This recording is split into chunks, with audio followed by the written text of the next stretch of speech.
मेरे फ्लैट के बराबर वाले फ्लैट में एक आंटी रहती थीं जिनकी उम्र 38 साल थी और उनके शौहर कई साल पहले वफात पा चुके थे। उनके 2 बच्चे थे जो अपने नाना नानी के पास रहते थे, जबकि वो आंटी अपनी जिंदगी अकेले गुजार रही थीं। बहुत पिरदादार, खुश मिजाज और अपनी दुनिया में मग्न औरत थीं। मैं एक सरकारी मुलाजिम था। मेरी बीवी कुछ साल पहले मुझसे तलाक ले चुकी थी और बच्चे अपनी माँ के साथ रहते थे। मेरी जिंदगी भी तन्हाई में गुजर रही थी। आंटी का अंदाज, चाल और बात करने का सलीका मेरे दिल को छू जाता था। उनके लहजे में एक अजीब मिठास थी और निगाहों में एक थकी हुई चमक छपी थी। कुछ उर्से के बाद हमारी सलाम दुआ बढ़ने लगी। वो अक्सर अपने फ्लैट के बाहर झाड़ू लगा रही होती तो मुझे सलाम करती। मैं जवाब देकर मुस्कुरा देता। एक दिन वो मेरे दरवाजे पर आए। हाथ में तेल की बोतल थी। कहने लगे, भाई माफ कीजिएगा, एक काम था। मेरी वो पुरानी सिलाई मशीन है, उसकी सुई जाम हो गई है। आप प्लीज मुझे उसका आयल बदल दें। मैं एक लम्हे के लिए हैरान हुआ। आंटी की आवाज में थोड़ी शर्म थी, मगर उसके पीछे एक मासूम इर्तिमादुन था। मैंने मुस्कुराते हुए कहा, आयल बदलवाना है। आंटी कहने लगे, जी तेल डालने वाला काम, मतलब मेरी मशीन जाम हो चुकी है और मैं कोशिश कर रही थी मगर मेरे हाथों से कुछ नहीं हो रहा। मैंने चाबी उठाई और उनके पीछे उनके फ्लैट में चला आया। अंदर बहुत महक थी। कमरा बहुत साफ सुथरा था। हर चीज सलीके से रखी थी। आंटी मशीन लाकर एक चादर पर रख चुकी थी। मैं बैठा, हाथ में कपड़ा लिया और आहिस्ता से सफाई शुरू की। मैंने कहा, यह मशीन बहुत पुरानी है। आंटी कहने लगे, हाँ, ये मुझे शादी के वक्त मिली थी, लेकिन अब तो जैसे हर चीज की रवानी खत्म हो चुकी है। मैंने एक नजर उनकी आंखों में देखा था। एक लम्हे को खामोशी तारी हो चुकी थी। वो बात कहने के बाद फौरन किचन में चली गईं। कहने लगे, चाय बनाकर देती हूँ, आप मेरी मशीन का आयल बदल दें। जब वो वापस आए तो मैंने सफाई मुकम्मल कर ली थी और तेल लगाकर मशीन को रवान कर दिया था। मैंने कहा, अब चलाकर देखें। वो मेरी बात सुनकर मुस्कुरा पड़े। थोड़ा सा झुककर मशीन की सुई को हाथ लगाया। मशीन ने रवानी से चलना शुरू कर दिया। कहने लगे, वाह भाई, आपने तो जैसे जादू कर दिया हो। मैंने कहा, आंटी, ये सिर्फ आयल चेंज था, असल बात रवानी की होती है। जब वक्त पर चुकनाई मिले तो हर चीज दोबारा चल पड़ती है। आंटी ने एक लम्हे को मेरी तरफ देखा, जैसे मेरी बात समझ गई हूं, मगर वो कुछ भी नहीं बोले। उनके होंठों पर एक ऐसी मुस्कुराहट थी जिसमें कई राज दफन थे। आसी शाम के बाद हमारी बातचीत में एक नर्म रवानी आ गई। अब वो कभी कभार दोपहर के वक्त मुझे चाय पर बुला लेते। मैं भी बगैर शर्म के वहां चला जाता। एक दिन आंटी कहने लगे, भाई आज मेरी तबीयत कुछ बोझल है। अगर आपको बुरा ना लगे तो आप मेरे कुंधे पर थोड़ा सा तेल मिल दें। ऐसे लगता है जैसे कुछ जम गया हो। मैं आंटी की बात सुनकर हैरान हुआ, लेकिन मैंने कहा, जी मैं मिल देता हूँ। आंटी के लहजे में कोई शरारत नहीं थी, बस वही पुरानी आंटी थीं, अपनी दुनिया में मगन मगर अंदर से तन्हा थीं।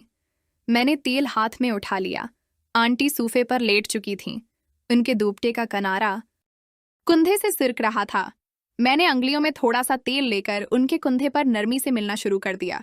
एक खामोशी थी और इस खामोशी में गहरी सांसों की आवाज थी। आंटी कहने लगे, भाई कभी कभी लगता है जैसे जिंदगी सिर्फ आयल चेंज मांगती है और सब कुछ फिर से चलने लगता है। मैंने उनकी बात में छिपी हुई थिकन, तन्हाई और ख्वाहिश को महसूस किया था और वो लम्हा हमेशा के लिए मेरे दिल पर नक्श हो चुका था। इस दिन के बाद आंटी की निगाहें बदल चुकी थीं। वो वही आंटी थीं, सलीके वाली, धीमी बात करने वाली, मगर अब उनकी नजरें ठहर जाती थीं और कभी कभार झुककर कुछ छिपा भी लेती थीं, जैसे कोई अंदर की रोशनी छलकने से रोक रहा हो। एक दोपहर में दफ्तर से जल्दी वापस आया। गली में दाखिल होते ही दरवाजे पर आंटी खड़ी थीं। हाथ में छोटा सा डब्बा था। भाई माफ कीजिएगा, मेरा रूम कॉलर अजीब आवाज निकाल रहा है, शायद उसका भी आयल बदलना है। मैंने मुस्कुराकर कहा, आप तो अब हर चीज की जिम्मेदारी मेरे कुंधों पर डाल रही हैं। आंटी कहने लगे, आपके कुंधे बहुत भरोसे वाले हैं। ये जमला सीधा मेरे दिल पर उतरा था। वो शर्माती हुई वापस मड़े और अंदर चली आए। रूम कॉलर कमरे के कोने में रखा था। पुराना सा था, वाकई आवाज कर रहा था। मैं उसे ठीक करने लगा।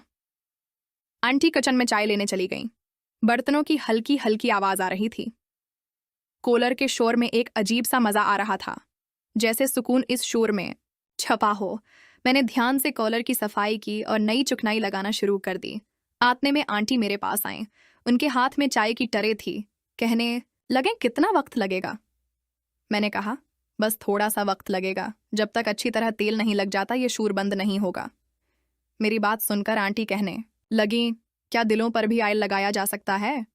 मैंने हैरान होकर उन्हें देखा तो वो मुस्कुरा रही थीं, मगर ये मुस्कुराहट किसी मजाक की नहीं, एक अधूरे सवाल की थी। मैंने कहा, दिल पर सिर्फ वही तिल लगता है जो नीयत से निकले और जो बगैर छुए वहां तक पहुंच जाए। खामोशी छा चुकी थी।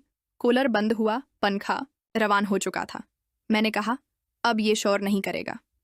एंटी कहने लगे, काश इंसान भी इतना आसान होते। खैर, हम दोनों ने चाय पीना शुरू की। आहिस्ता आहिस्ता मौसम गर्म हो रहा था। मैंने खिड़की से बाहर देखा, शाम का रंग गहरा हो रहा था। आंटी मेरी तरफ देखते हुए कहने लगे, भाई कुछ दिनों से मेरी तबीयत खराब है। शायद जिस्म में नमी की कमी हो चुकी है। अगर आपके पास वक्त हो तो आज जरा मेरे पाँव पर तेल मिल दें। ये जमला आम होता तो शायद बर्रा लगता, मगर वो इस कदर नरमी और सादगी से कह रही थी कि उसमें कोई शरारत नहीं थी।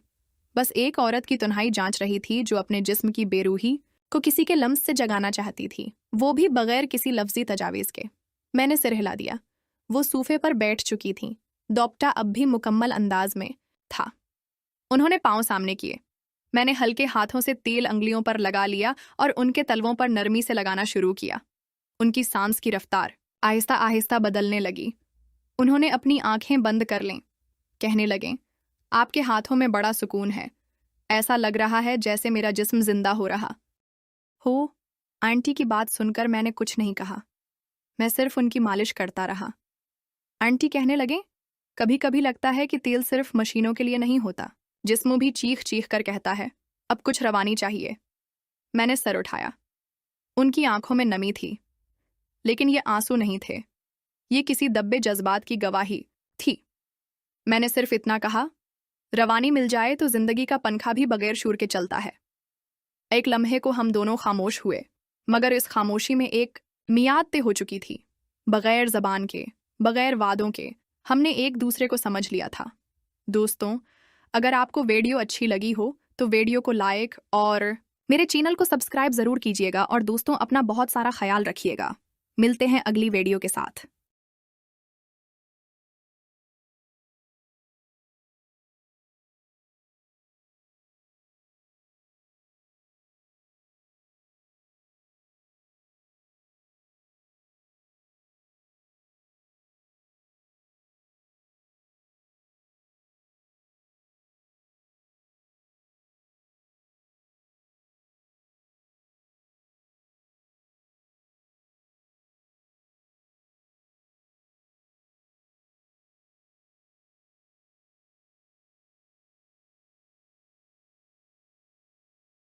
मैं 19 साल की जवान लड़की हूँ।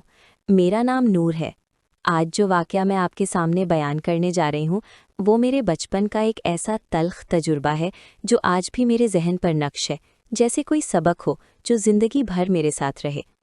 उस वक्त मेरी उम्र 12 साल थी। सर्दियों की छुट्टियां थीं और मैं अपने वालिद के साथ लाहौर से रावलपिंडी अपने मामू जान के घर गई हुई थी। चंद दिनों के बाद मेरे वालिद साहब मुझे वहां छोड़कर वापस लाहौर आ गए, क्योंकि उन्हें दफ्तर जाना था और अम्मी को घर के काम संभालने थे। मेरे मामू जान के 2 बेटे थे। बड़े की उम्र 15 साल थी और छोटा 10 साल का था। उनके घर में कोई लड़की न थी। घर में 3 कमरे थे। एक में मामू और ममानी रहते थे, दूसरे में दोनों भाइयों के साथ मेरा बिस्तर लग जाता था, जबकि तीसरा कमरा स्टोर के तौर पर इस्तेमाल होता था। रात को ममानी मुझे अपने छोटे बेटे के साथ सुलाया करती थी, जबकि दूसरी चारपाई पर मामू का बड़ा बेटा सोता था। मैं अपने घर में हमेशा अकेले अपने कमरे में सोया करती थी, लेकिन यहाँ मजबूरी थी, सबके साथ रहना और सोना पड़ता था। मुझे ये सब कुछ अच्छा नहीं लगता था, लेकिन क्या करती, मैं चुपचाप ममानी की बात मान लेती। मुझे देर तक नींद नहीं आती थी। छोटा भाई तो लेटते ही सो जाता, जबकि बड़ा भाई, जिसका नाम आफताब था, वो देर तक करवटें बदलता रहता। शायद उसे देर से सोने की आदत थी। खैर, 2-3 दिनों में मेरी दोनों भाइयों से अच्छी जान पहचान हो गई। अब हम रात को देर तक बातें करते और फिर सो जाते। ऐसी ही एक रात थी। बातें करते करते दोनों भाई सो गए, लेकिन मुझे अभी नींद नहीं आई थी। अचानक कमरे का दरवाज़ा आहिस्ता से खुला और कोई दबे पांव अंदर दाखिल हुआ। मैं जानबूझकर सुई की सी बन गई। थोड़ी सी आंख खोलकर देखा तो उसे पहचान लिया। वो मेरे मामू जान थे। वो आहिस्ता आहिस्ता दबे कदमों चलते हुए मेरे सिरहाने आकर खड़े हो गए। मैं थोड़ी सी परेशान हुई कि मामू ऐसा क्यों कर रहे हैं। फिर मामू ने मेरे सर पर हाथ फेरना शुरू कर दिया। मैं डर के मारे हिलने की हिम्मत न कर सकी और वो मज़ीद आगे बढ़ते गए। उन्होंने मेरे गले से हाथ करते हुए मेरे कमीज़ के अंदर हाथ डाल दिया और दूसरा हाथ मेरी कमर पर फेरने लगे। मुझे बहुत अजीब सा लग रहा था क्योंकि मुझे कुछ पता नहीं था कि क्या हो रहा था। मैंने ज़ोर से उनका सीने पर वाला हाथ झटक दिया। वो जल्दी से कमरे से बाहर चले गए। सारी रात मुझे नींद नहीं आई और मैं सुबह देर तक सोती रही। ममानी ने भी मुझे नहीं जगाया। जब मैं जागी तो मामू काम पर जा चुके थे। उस रात वो देर से घर आए और चुपके से सो गए। शायद उनके दिल में कोई और बात थी और मैं भी उनका सामना नहीं करना चाहती थी। अगली रात मैं मुतवज्जा रही, लेकिन कोई ऐसा वाक़या पेश न आया और 2-3 दिन गुजर गए। इतवार का दिन आया। इस दिन मामू की छुट्टी थी और वो घर पर ही थे। ममानी से कहने लगे, नूर को घुमाने फिराने ले चलते हैं, क्या ख्याल है? ममानी खुशी से राज़ी हो गई, लेकिन जब मामू ने ये कहा तो मेरे कान खड़े हो गए और उस रात वाला वाक़या मेरी आंखों के सामने घूम गया। लेकिन मेरे अलावा किसी दूसरे ने उनकी बात के गहरे मायने समझने की कोशिश नहीं की। फिर सबका घूमने फिरने का प्रोग्राम बन गया। सारा दिन हम लोगों ने बहुत एंजॉय किया। शाम का खाना भी बाहर खाया, जिसकी वजह से काफ़ी थक गए थे और रात को घर आते ही सबके सब लेट कर सो गए। इस रात थकन की वजह से मैं भी जल्दी सो गई। कुछ पता नहीं वो कौन सा पहर था। मुझे महसूस हुआ जैसे कोई मुझे अपनी बोहों में उठा कर ले जा रहा है, लेकिन वो एक ख्वाब जैसी कैफियत थी। जब मेरी आंख खुली तो मैंने अपने आप को नरम बिस्तर की बजाय एक लकड़ी के तख्ते पर लेटा हुआ पाया। ये वो कमरा नहीं था जहाँ मैं सोई थी। कमरे में 0 वॉट का एक बल्ब रोशन था और मैंने उसकी मध्यम रोशनी में मामू को देखा। उनकी हालत काबिल एतराज़ थी और जिस्म पर कपड़े भी बहुत कम थे। मैं बहुत ज़्यादा खौफजदा हो गई। पता नहीं वो कैसे मुझे बिस्तर से उठाकर यहाँ ले आए थे। शक तो मुझे उनकी नीयत पर पहले ही था, लेकिन वो ऐसा करेगा मैंने सोचा नहीं था। जब मैं उठकर बैठी तो उन्होंने अपने होंठों पर हाथ रखकर खामोश रहने का इशारा किया और आहिस्ता आवाज़ में बोले, चुपचाप लेटी रहो, वरना तुम्हारी जान निकाल दूंगा और किसी को तुम्हारी मौत की वजह मालूम भी ना होगी। मैं बेइंतहा डर गई और फटी फटी नज़रों से कमरे को देखने लगी। ये वही कमरा था जिसे वो स्टोर के तौर पर इस्तेमाल करते थे। कमरे का दरवाज़ा अंदर से बंद था। मैंने दीवार पर लगी एक घड़ी को देखा। रात के 2 बज रहे थे, मतलब मुझे बचाने वाला यहाँ पर कोई नहीं आएगा। कम अज़ कम सुबह जब तक सब नहा धो ना ले तब तक कोई नहीं आएगा। तब तक 6 घंटे। इस दौरान शायद मुझे मौत आ जाए। मैंने हिम्मत करके उठने की कोशिश की तो मामू ने मुझे ज़ोर से पकड़ लिया और कहा, अगर मेरी बात ना मानी तो मैं तुम्हारी ममानी से कहूँगा कि ये लड़की मुझे गलत काम करने पर उकसाती है। अब तो सचमुच मेरे होश उड़ गए। मेरे पास मामू की बात मानने के अलावा और कोई चारा नहीं था, लेकिन बात मानने का मतलब भी मुझे कुछ कुछ समझ आता था कि मेरा अंजाम बहुत बुरा होगा। मैं जान छुड़ाने की तरकीब सोचने लगी, लेकिन मामू बहुत जल्दी में थे। वो मुझे कोई राह या मौका देने को तैयार नहीं थे। मैं कुछ ज़्यादा समझदार और बचकी भी ना थी। इतने में अचानक मेरे जहन में एक तरकीब आई। मैंने मामू से कहा, मेरा दिल घबरा रहा है, मुझे पानी पीने जाने दो, फिर आप जैसा कहेंगे वैसा ही करूँगी। मामू जब ये सुनकर समझे कि मैं मान गई हूँ तो खुशी से उनकी बातचीत खुल गई। मेरा इरादा ये था कि मैं जब पानी पीने जाऊंगी तो मौका पाकर भाग जाऊंगी, लेकिन मामू बहुत चालाक थे। कहने लगे, आराम से यहीं बैठो, मैं पानी ले आता हूँ। उन्होंने मेरी आखिरी उम्मीद पर भी पानी फेर दिया। लेकिन फिर मेरे दिमाग में ख्याल आया, जैसे ही मामू पानी लेने जाएंगे मैं यहाँ से भाग जाऊंगी। लेकिन मामू शायद हर काम में मुझसे ज़्यादा तजुर्बा रखते थे। वो मेरे लिए पानी लेने गए तो बाहर से कुंडी लगाकर निकले और मैं कमरे में ही रह गई। मेरी तमाम तर उम्मीदें दम तोड़ चुकी थीं। वो मुझे किसी सूरत भी नहीं जाने देना चाहते थे। मुझे अपनी इज्जत मुकम्मल खतरे में नजर आ रही थी। मामू मुख्तसर कपड़ों में ही बाहर चले गए थे और अपने ज़्यादातर कपड़े इसी कमरे में छोड़ गए थे। अचानक मेरे दिमाग में बचने का एक आखिरी तरीका आया और मैं किसी सूरत मौका गंवाना नहीं चाहती थी, चाहे बाद में उसकी कीमत चुकानी पड़े। मैं जल्दी से उठी और कमरे का दरवाज़ा अंदर से कुंडी लगा दी और वापस लकड़ी के तख्ते पर आकर लेट गई। थोड़ी ही देर बाद मेरे मामू पानी लेकर आ गए। मुझे बाहर से कुंडी खुलने की आवाज़ आई, मगर दरवाज़ा तो मैंने अंदर से बंद कर लिया था। वो परेशान होकर आहिस्ता आहिस्ता आवाज़ में मुझे पुकारने लगे, नूर दरवाज़ा खोलो, पानी ले लो। लेकिन अब दरवाज़ा बंद था और उनके कपड़े अंदर पड़े थे। वो अपने ही जाल में फंस गए थे और मेरी मिन्नत कर रहे थे। मैंने उनकी एक ना सुनी। वो थोड़ी ही देर में वहाँ से भाग गए। मैंने सुबह तक वहीं लेटे रहने का फैसला किया। मैं सारी रात जागती रही, हर आहट पर कान धरती रही। सुबह की पहली किरण नमूदार होने से पहले पहले मैंने दरवाज़ा खोला और देखा कि बाहर किसी का नामो निशान नहीं है। मैंने जल्दी से अपने कमरे का रुख किया। छोटा भाई अभी तक गहरी नींद में था, बड़ा भाई भी सो रहा था। मैं चुपके से अपने बिस्तर पर लेट गई और आंखें बंद कर लीं। जब ममानी ने मुझे नींद से जगाया तो मैंने मामूल के मुताबिक उठकर वजू किया और नमाज पढ़ी। मेरे चेहरे से रात भर की बेचैनी और खौफ साफ झलक रहा था। ममानी ने पूछा, बेटा क्यों, क्या हुआ, तुम्हारा रंग उड़ा हुआ है? मैंने सिर्फ इतना कहा, कुछ नींद पूरी नहीं हुई ममानी। मामू घर से गायब थे। वो काम का बहाना बनाकर 3 दिन तक घर नहीं आए। इन 3 दिनों में मेरी छुट्टियां खत्म हो गईं और मेरे वालिद साहब मुझे लेने आ गए। मैं उनके साथ वापस लाहौर आ गई। इसके बाद मैं कभी भी किसी रिश्तेदार के घर अकेली नहीं गई। मैंने इस वाकया को कभी किसी से जिक्र नहीं किया, ना अम्मी अब्बू से, ना किसी बहन से। ये मेरे दिल में एक जख्म बनकर रह गया, लेकिन इसने मुझे एक सबक दिया कि हमेशा चौकन्ना रहना चाहिए, अपनी हिफाजत खुद करनी चाहिए और बुरे वक्त में हिम्मत नहीं हारनी चाहिए। आज जब मैं इस वाकया को याद करती हूँ तो खौफ के साथ साथ एक अजीब सी ताकत भी महसूस करती हूँ। ताकत इस बात की कि मैंने मुश्किल हालात में अपना हौसला नहीं हारा और अपनी अक्ल से काम लेकर अपनी इज्जत बचा ली। ये कहानी मैंने इसलिए सुनाई है कि आप सब भी होशियार रहें, चाहे वो रिश्तेदार हो या अजनबी। हर शख्स के इरादों को परखना जरूरी है और सबसे बढ़कर मुश्किल वक्त में घबराना नहीं चाहिए, बल्कि अक्ल से काम लेकर रास्ता तलाश करना चाहिए। ये जिंदगी का एक तल्ख तजुर्बा था, लेकिन इसने मुझे मजबूत बनाया। उम्मीद है आपको मेरी ये कहानी पसंद आई होगी। अगर आपको लगता है कि ये कहानी किसी की मदद कर सकती है तो इसे जरूर शेयर करें और ऐसी मजीद कहानियां सुनने के लिए हमारे चैनल को सब्सक्राइब करना ना भूलें। आपका बहुत बहुत शुक्रिया। मैं अकेले बैठा सोच रहा था। सामने वाली दीवार पर घड़ी की टिक टिक आवाज गूंज रही थी। बीवी नजमा बाजार गई हुई थी और घर में खामोशी छाई हुई थी। इसी खामोशी को चीरती हुई मेरे कमरे का दरवाज़ा आहिस्ता से खुला। मेरी साली सदफ, जो हमारे यहाँ कॉलेज पढ़ने के लिए रहती थी, अंदर दाखिल हुई। उसके हाथ में एक किताब थी, लेकिन उसकी नज़रें मेरी तरफ जमी हुई थीं। जीजा, आप तन्हाई में क्यों बैठे हैं? उसकी आवाज़ में एक परासरार शरारत थी। मैंने किताब एक तरफ रखते हुए कहा, पढ़ाई का दबाव था सदफ, अब आराम कर रहा हूँ। वो मेरे पास आकर खड़ी हो गई। उसके होठों पर एक मुबहमसा सा मुस्कुराहट थी। आप हमेशा किताबों में गुम रहते हैं, कभी जिंदगी की हकीकी किताब पढ़ने का सोचते हैं? मैंने उसकी बात को एक आम सी बात समझा। जिंदगी की किताब तो हर रोज़ पढ़ रहा हूँ बेटा। लेकिन सदफ ने मेरा हाथ अचानक पकड़ लिया। उसके हाथ का लम्स गर्म और पुरजोश था। जीजा, मैं आपके साथ एक मुकम्मल खेल खेलना चाहती हूँ, ऐसा खेल जो हम दोनों को याद रहे। मैं चौंक गया। सदफ की उम्र महज 18 बरस थी, फर्स्ट ईयर की तालिबा थी। मैंने अपना हाथ खींचते हुए कहा, सदफ, तुम्हारी उम्र अभी ऐसी बातों की नहीं है, ये मुनासिब नहीं है। मेरा इनकार सुनकर उसके चेहरे पर एक अजीब सी जिद आ गई। वो और करीब आ गई। उसकी आंखों में एक ऐसी चमक थी जो मैं पहले कभी नहीं देखी थी। उम्र का क्या है जीजा, दिल तो मेरा भी धड़कता है, जज्बात तो मेरे भी हैं।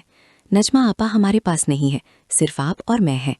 मैंने अपने आप को संभालते हुए कहा, ये सब बेवकूफ़ी है सदफ, तुम्हारी बहन अगर जान जाए तो क्या कहेगी? उसने मेरा हाथ मजबूती से थाम लिया। वो कभी नहीं जानेगी, ये हमारे दरमियान एक राज रहेगा। मुझे महसूस होता है कि आप भी तन्हाई का शिकार हैं, मैं भी तन्हा हूँ, हम एक दूसरे की तन्हाई दूर कर सकते हैं। मैं उसकी जुर्रत देखकर हैरान रह गया।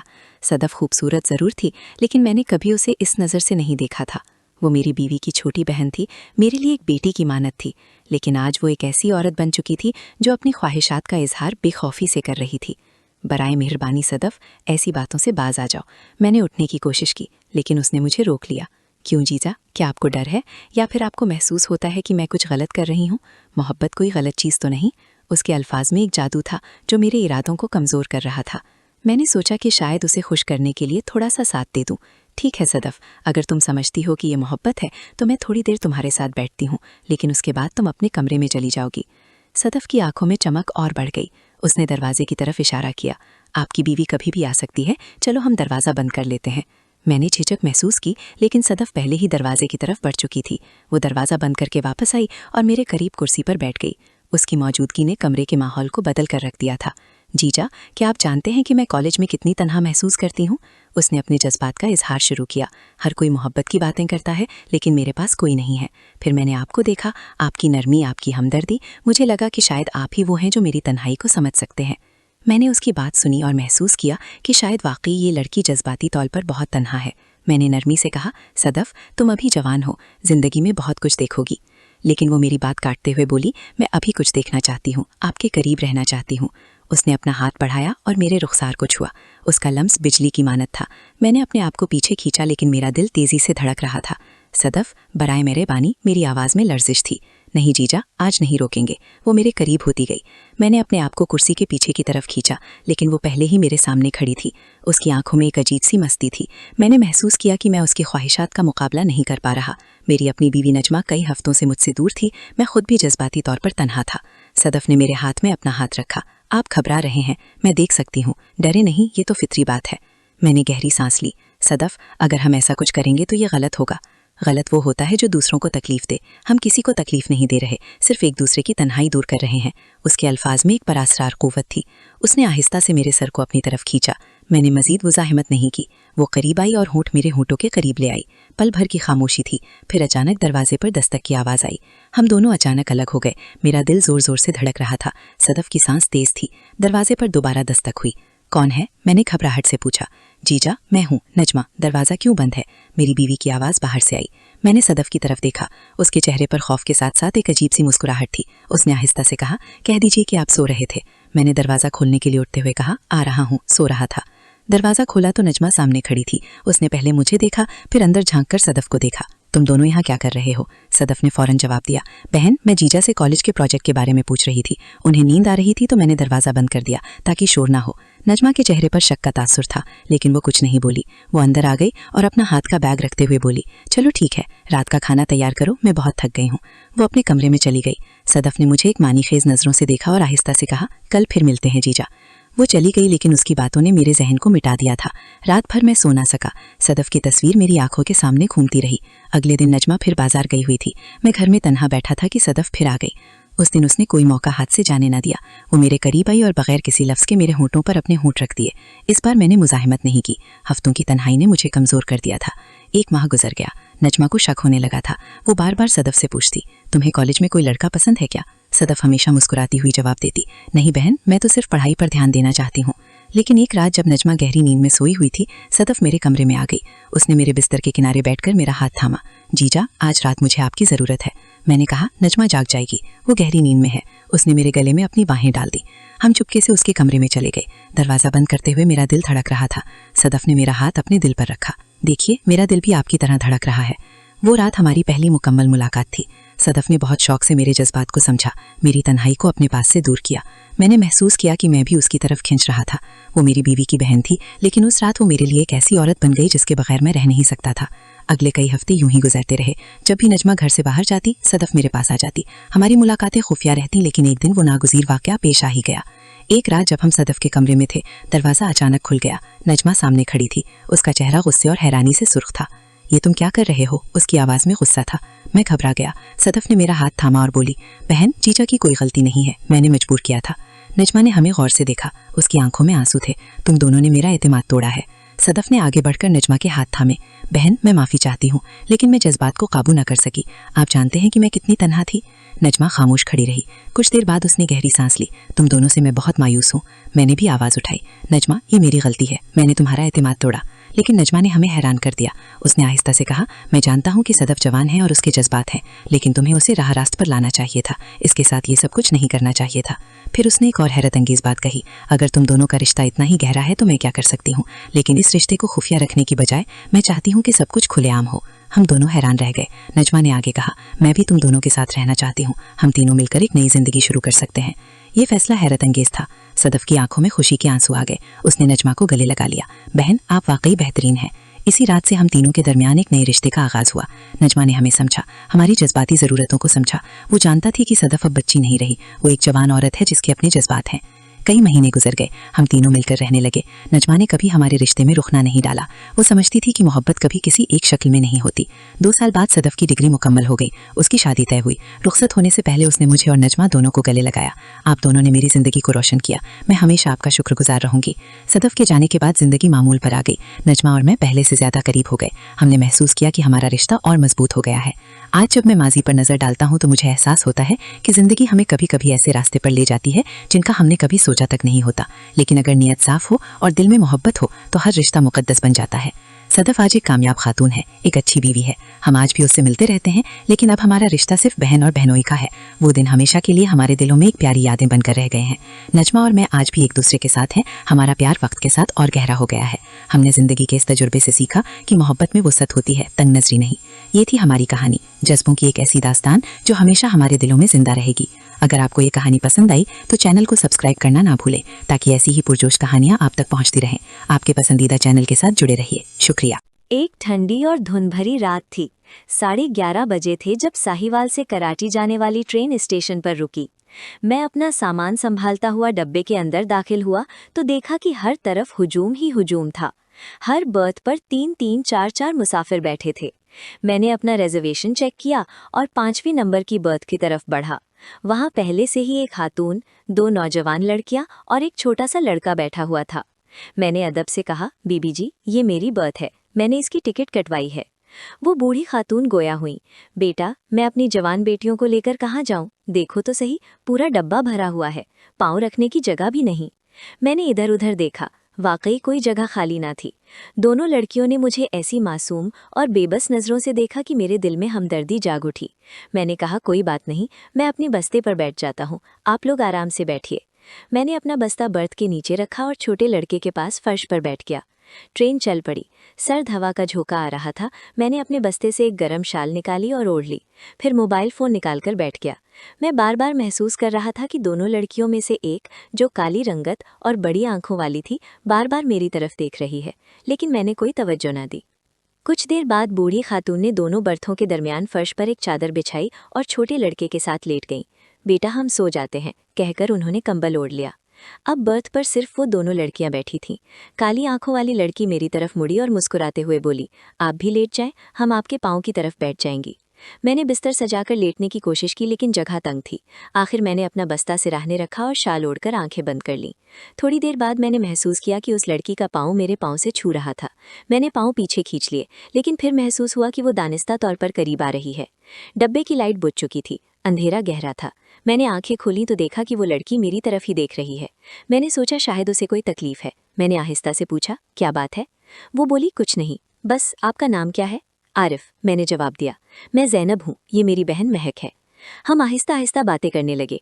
वो बताने लगी कि वो अपने खानदान के साथ साहिवाल से सदी कासिम जा रहे हैं। बातें करते करते वो और करीब आ गई। इसका हाथ मेरी कलाई से टकराया। मेरी सांसों में तेजी आ गई।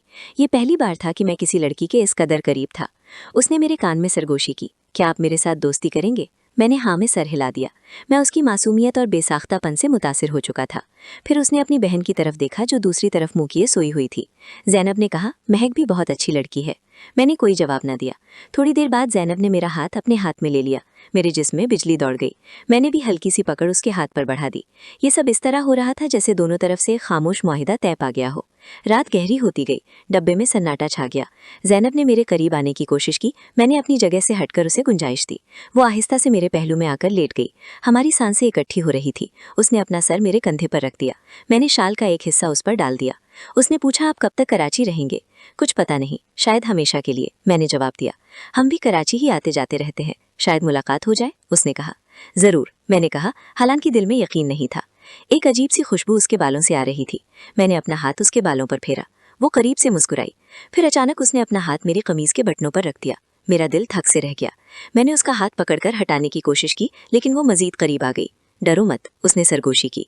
मैंने कुछ नहीं कहा। वो मेरे चेहरे को हाथों से छूने लगी। उसकी उंगलियां मेरी आंखों, नाक और होंठों पर फिरने लगी। मैं बेख्तियार हो रहा था। फिर उसने अपने होंठ मेरे कान के करीब लाए और कहा, आप बहुत अच्छे लगते हो। मैंने हल्की सी मुस्कुराहट बिखेर दी। फिर उसने अचानक मुझे गले लगा लिया। मैंने भी जवाबी तौर पर उसे थोड़ा सा भींच लिया। ये पहली बार था कि मैं किसी लड़की को इस तरह गले लगा रहा था। इसके बाद सब कुछ तेजी से बदलने लगा। ज़ैनब ने अपनी बहन को जगाया। महक ने आंखें मिलाई और हमारी तरफ देखा। ज़ैनब ने उससे कुछ कहा जो मैंने ना सुना।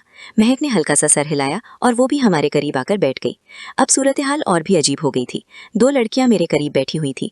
ज़ैनब ने महक से कहा, ये आरिफ हैं, बहुत अच्छे हैं। महक ने शर्माते हुए हेलो कहा। मैंने भी जवाब दिया। फिर दोनों बहनों ने मुझसे घरेलू बातों के बारे में पूछना शुरू कर दिया। मैं बताता गया, वो सुनती गई। दरमियान में वो दोनों मेरा हाथ छूती रहती, कभी ज़ैनब, कभी महक। रात के 2 बज चुके थे। मैंने आंखों में नींद महसूस की। ज़ैनब ने कहा, आप सो जाएं, हम जागती रहेंगी। मैंने आंखें बंद कर लीं, लेकिन नींद नहीं आ रही थी। दोनों लड़कियां आहिस्ता आहिस्ता बातों में मसरूफ थीं। मैंने महसूस किया कि ज़ैनब का हाथ मेरे बालों में फिर रहा था। फिर महक ने भी मेरा हाथ अपने हाथ में ले लिया। एक अजीब सी कैफियत तारी थी। मैं न सोता था न जागता, बस उनकी कुर्ब का लुत्फ उठा रहा था। कुछ देर बाद दोनों बहनें मेरे करीब और करीब आती गईं। ज़ैनब ने मेरे कान में कहा, आपको मालूम है, हम आपको बहुत पसंद करते हैं। मैंने मुस्कुराते हुए कहा, मुझे भी तुम दोनों अच्छी लगती हो। ये सुनकर दोनों खुश हो गईं। फिर उन्होंने मुझसे कहानियां सुनाने को कहा। मैंने कुछ कहानियां सुनाई। वो गौर से सुनती रही। दरमियान में ज़ैनब मेरी जैकेट की जेब में हाथ डालती रही। मैंने समझा कि वो मोहब्बत का इजहार कर रही है। महक ने मेरी दूसरी जेब में हाथ डाले हुए थी। थोड़ी देर बाद मुझे नींद आने लगी। मैंने आंखें बंद कर ली। आहिस्ता आहिस्ता गहरी नींद ने आ घेरा। ख्वाबों में भी वो दोनों लड़कियां मेरे साथ थीं। वो मुझसे मुस्कुरा रही थी, हाथ पकड़ रही थी। सुबह की पहली किरण जब मेरी आंख खुली तो सूरज निकल चुका था। मैंने इधर उधर देखा। डब्बे में चंद और मुसाफिर थे, लेकिन वो खानदान गायब था। मैंने सोचा शायद वो अपने स्टेशन पर उतर गए होंगे। मैं मुस्कुराया। रात की यादें ताज़ा थीं। ज़ैनब और महक की मासूम मुस्कुराहटें मेरे जहन में घूम रही थी। मैंने सोचा जिंदगी की पहली ट्रेन का सफ़र कितना यादगार रहा। फिर मुझे वक्त देखने का ख्याल आया। मैंने अपनी पैंट की जेब में हाथ डाला। मेरा मोबाइल फ़ोन नहीं था। मैंने दूसरी जेब चेक की, वो भी खाली थी। मेरा दिल थक से रह गया। मैंने जल्दी से उठकर अपना बस्ता खोला। मोबाइल वहाँ भी नहीं था। फिर मुझे अपने बटुए का ख्याल आया। मैंने पैंट की पिछली जेब में हाथ डाला, बटुआ भी गायब था। मेरे होश उड़ गए। मोबाइल तो फिर भी चला जाता, लेकिन बटुए में मेरी शनाख्ती कार्ड, बैंक कार्ड्स और 5,000 रुपये नकद थे।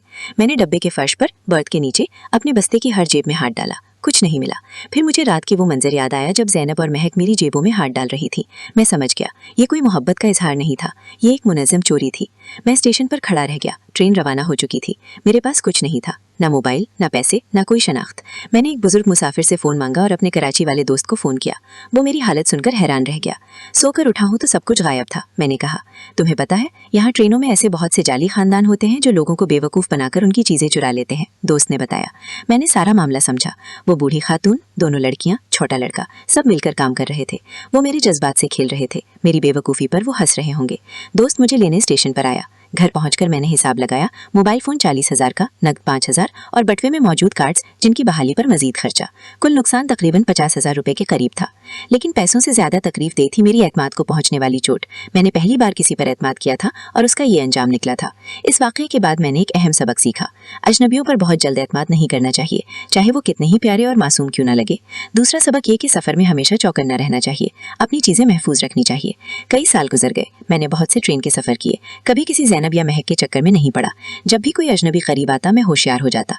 मैंने अपने तजर्बे को एक सबक के तौर पर याद रखा। एक दिन मैंने अपने दोस्त से कहा, जिंदगी की सबसे महंगी ट्यूशन वो है जो आप खुद अपनी गलतियों से सीखते हो। मेरी ये ट्यूशन 50,000 रुपये की पड़ी थी। दोस्त हंस पड़ा। मगर सबक तो सीखा ना? हाँ, मैंने कहा। अब तो मैं हर किसी को शक की नज़र से देखता हूँ। ये भी ठीक नहीं। दोस्त ने कहा, एतमाद ज़रूर करना चाहिए, लेकिन अकल से। मैंने उसकी बात मान ली। जिंदगी ने मुझे एक अहम सबक सिखाया था, वो ये कि हर चमकते हुए चेहरे के पीछे अच्छाई नहीं होती। बाज़ औक़ात वही मुस्कुराहटें सबसे बड़ा धोखा साबित होती हैं। आज भी जब मैं ट्रेन में सफ़र करता हूँ तो कभी कभार उस रात की याद ताज़ा हो जाती है। मैं सोचता हूँ, कहाँ गए होंगे वो लोग? क्या वो अब भी यही काम कर रहे होंगे? कितने और नौजवानों को अपना शिकार बना चुके होंगे? फिर मैं अपने आप से कहता हूँ, अरे आरिफ, तुम खुशकिस्मत हो कि तुम्हें सिर्फ माली नुकसान हुआ। कोई बड़ा हादसा भी हो सकता था। तुम्हें सिर्फ एक सबक मिला है, इसे याद रखो और आगे बढ़ो।